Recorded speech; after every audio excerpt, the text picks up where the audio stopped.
Mesdames, Messieurs, nous remercions Elisa Zeno de l'association École et Familles oubliées et le sénateur Bernard Jomier de nous avoir conviés à vous parler du risque persistant d'exposition au Covid-19 dans les écoles françaises, afin de pouvoir prévenir l'infection grave en phase aiguë, mais aussi les symptômes prolongés appelés Covid long pédiatrique. Notre association a été créée dès octobre 2020. Elle est structurée autour de 4 pôles. La reconnaissance,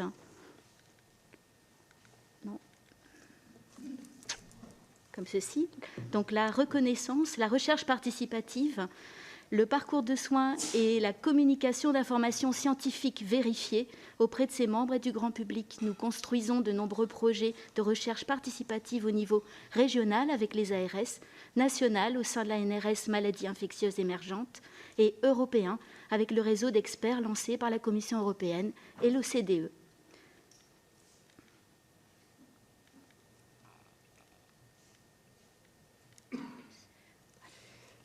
Bonjour, moi je représente l'association Covid long enfant qui a été créée par des parents du collectif Covid long pédiatrique et de l'association Après J20 pour défendre spécifiquement les enfants et les jeunes touchés par le Covid long. Nous assurons le suivi de plusieurs centaines de familles. Nous sommes partenaires de Long Covid Kids au Royaume-Uni, de Nicht Genesen Kids en Allemagne, Long Covid Belgium, et on a des contacts aussi en Autriche. Nous avons participé au premier congrès international sur le Covid long pédiatrique à Rome en 2024. Et ensemble, nous siégeons depuis septembre dernier dans le groupe de travail sur le Covid long pédiatrique à la Haute Autorité de Santé, sous la direction du professeur Salmon Serron, pour rédiger le parcours de soins des enfants et des adolescents. Alors, qu'est-ce que le Covid long pédiatrique ? En l'absence de biomarqueurs identifiés, le diagnostic du Covid long, c'est pour l'instant un diagnostic différentiel. L'OMS le définit depuis août 2020 comme la persistance au-delà de 12 semaines de symptômes prolongés de l'infection au virus SARS-CoV-2, même légère, voire asymptomatique pour les enfants, avec apparition possible de nouveaux symptômes. Selon la revue Nature de août 2024, 400 millions d'adultes sont touchés dans le monde, dont 145 ne peuvent plus travailler. On parle de 36 millions d'Européens. Pour chiffrer un peu, le Covid long a provoqué une perte de 0,6% du PIB en France en 2024, selon la revue The Economist, c'est-à-dire 21 milliards d'euros. Selon Santé publique France, en fin 2022, en France, il y avait 2,06 millions d'adultes qui présentaient des symptômes prolongés de la forme sévère à légère, et sa prévalence est encore estimée à 4% de la population générale. Mais le Covid long touche aussi les enfants et les adolescents, et a longtemps été considéré à tort comme une maladie rare. Pourtant, sa prévalence, on parle de 1% à 1,8% en population générale pédiatrique. Aux États-Unis, ça veut dire 5,8. Enfin, les études disent 5,8 millions d'enfants qui seraient touchés. En France, on n'en sait pas trop. On ne sait pas trop parce qu'il n'y a pas eu d'études. Mais si on part de 1% des 12 millions d'élèves, ça fait quand même 120 000, ce qui est cohérent avec les chiffres des pays européens comparables. Nous, on voit arriver dans nos associations les cas les plus sévères. Or, nous déplorons toujours l'absence de recensement demandé par la loi 2022-53 du député Michel Zumkeller, votée à l'unanimité le 24 janvier 2022. La sénatrice du Nord, Mme Audrey Linkenheld, a encore interpellé le gouvernement à ce sujet en mars dernier. Aucune prévention n'est faite, donc la contamination se poursuit, d'autant plus qu'un enfant sur 2 fait une forme asymptomatique. Nous voyons donc encore arriver de nouveaux cas de Covid long pédiatrique en 2025. Seuls 3 CHU en France le diagnostiquent. Les pédiatres de ville ne le connaissent pas. C'est une maladie multisystémique qui ne touche pas que le système respiratoire et dont les symptômes dominants varient selon l'âge de l'enfant. L'OMS a répertorié 200 symptômes, parmi lesquels essoufflement, douleurs musculaires, céphalées, troubles cognitifs, digestifs, nausées, hyperesthésie, hypersomnie, épuisement. Elle se caractérise par une exacerbation des symptômes post-effort, physiques mais aussi sensoriels, cognitifs ou émotionnels, qui peut survenir dans les 72 heures après l'effort. Nous constatons sur le terrain une psychiatrisation excessive des jeunes malades en France.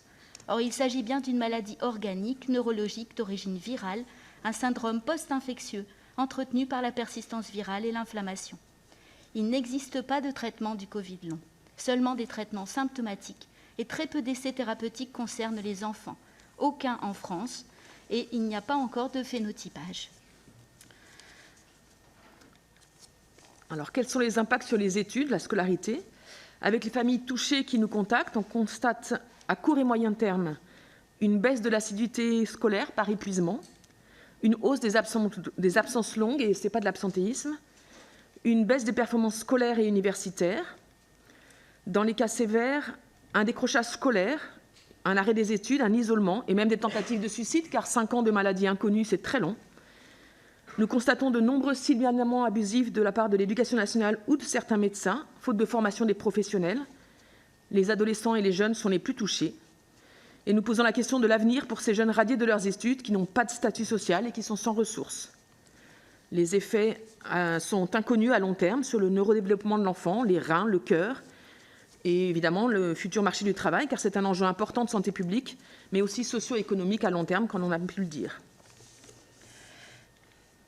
Le virus SARS-CoV-2 étant transmis principalement par aérosol, nous partageons les constats qu'Elisa Zeno et les fédérations de parents d'élèves ainsi que le syndicat CFDT vient de nous partager sur l'absence de moyens de prévention et la perte totale des gestes barrières pour tous les pathogènes aéroportés.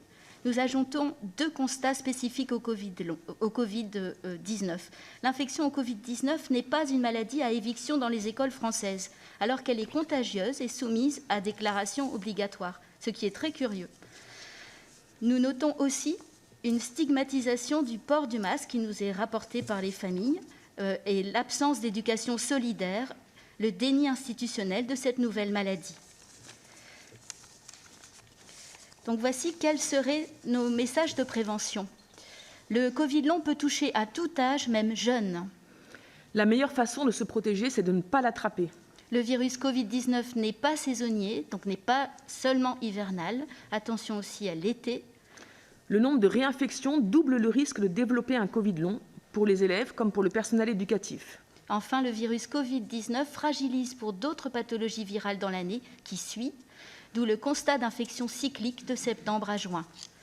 Nous demandons donc une formation de médecins et infirmières scolaires, des personnels du ministère de l'Éducation nationale et de l'enseignement supérieur, une campagne d'information et de prévention en direction des élèves et des familles, un vrai budget pour financer les gestes barrières, les dispositifs de ventilation et de filtration.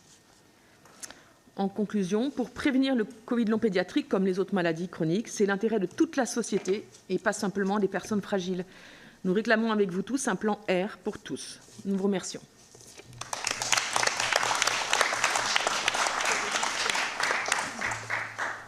Merci beaucoup. Et donc, Elisa Zeno, qui est cofondatrice du collectif École et Familles oubliées, et si j'ose dire, une pierre angulaire de l'organisation de cette conférence. Elisa, merci. Merci beaucoup. Mesdames et messieurs les parlementaires, mesdames et messieurs, je suis très heureuse de pouvoir partager aujourd'hui avec vous dans cette magnifique salle les constats et les attentes des familles telles que nous les recueillons au sein de notre collectif, mais aussi au travers des canaux plus classiques de la représentation, comme les fédérations des parents et notamment la PEP et la FCPE, dont nous avons le plaisir aujourd'hui d'accueillir le président, Emmanuel Garot pour la PEP, et M. Grégoire Ancel pour la FCPE, que je remercie pour leur soutien. Donc, merci encore d'avoir souhaité nous associer pour vous remonter ces constats et ces vraiment préoccupations. En effet, en tant que parents, la qualité de l'air que nos enfants respirent chaque jour à l'école est une préoccupation majeure. Pour son impact sur la santé, comme nous venons d'entendre, sur les facultés cognitives et donc sur leur apprentissage et sur leurs résultats scolaires, également sur leur bien-être. Et la pandémie nous a laissé effectivement une familiarisation avec la notion de QAI, de ces indicateurs comme la fameuse concentration de CO2, des bonnes pratiques, mais également des exigences réglementaires durcies suite à la pandémie. Et effectivement, avec cette valeur seuil de 800 ppm, qui ne devrait jamais être dépassée dans les salles des classes, dans les dortoirs, les cantines, les gymnases. Or, comme nous venons de l'entendre par Madame Nave, sur le terrain, les constats sont bien différents. Des mesures réalisées dans les écoles ont montré que cette valeur seuil de 800 ppm est dépassée de 2, 3, 4 fois, voire plus, pour des raisons multiples. Parfois, s'agissant d'un manque d'information ou de sensibilisation, mais très souvent pour des contraintes liées au bâti ou au contexte. des nuisances sonores externes, ou un inconfort thermique aussi bien l'hiver comme l'été, ou encore effectivement des difficultés pour ouvrir les fenêtres, des fenêtres qui ne s'ouvrent pas ou ne peuvent pas s'ouvrir. Et tout cela a des conséquences lourdes sur la santé des adultes et des enfants, qui peuvent parfois avoir des conséquences graves, comme nous venons de l'entendre, et également sur les absences. À nouveau, des élèves et des adultes, avec un retentissement sur l'organisation des familles et in fine de toute la société. La maladie, en effet, est la cause principale d'absence scolaire dans les pays de l'OCDE. Et cette tendance est nette en montation. Par exemple, en Irlande, 60% des absences le sont par maladie et il y a une augmentation de 46% de la moyenne des 13 ans précédents des absences pour maladie en 2022-2023. La même année, en France, les élèves du secondaire ont perdu en moyenne entre 7 et 9% de leur temps d'enseignement, alors qu'en 2013-2014, c'était le 5%. Donc, cette situation ne peut pas être ignorée puisqu'elle concerne 12 millions d'élèves, plus d'1 million de personnels, qui, chaque jour, respirent entre 5 et 10 heures un air potentiellement contaminé. Alors, nous n'accepterions jamais que l'eau de nos écoles ne soit pas potable. Donc, quand on sait qu'on inhale par jour près de 1000 fois d'air que d'eau que nous buvons, il est évident que la qualité de cet air devrait être bonne. Et c'est pour ça que les parents sont inquiets. Ils l'étaient déjà avant la pandémie, comme montrait l'enquête ELAB 2019, et ils ne peuvent que l'être davantage maintenant. Et c'est aussi la raison pour laquelle chacune de nos organisations soutient fermement l'exigence de faire de l'amélioration de la qualité de l'air intérieur une priorité des politiques éducatives afin de s'adapter et de répondre aux défis sanitaires et climatiques déjà présents et sans doute futurs. Donc nos familles sont prêtes pour accompagner ces changements, parfois avec des propositions très concrètes. Et nous sommes conscients aussi que c'est un changement qui pourra aboutir uniquement s'il est porté par une vision cohérente, concertée avec toutes les parties prenantes et structurée, en l'intégrant dans une stratégie nationale, sans doute pluriannuelle, qui permettra effectivement d'intégrer l'amélioration de la qualité de l'air intérieur dans tous les plans de construction, rénovation et adaptation des écoles. Merci infiniment pour votre attention et nous restons bien sûr disponibles pour poursuivre les échanges plus tard.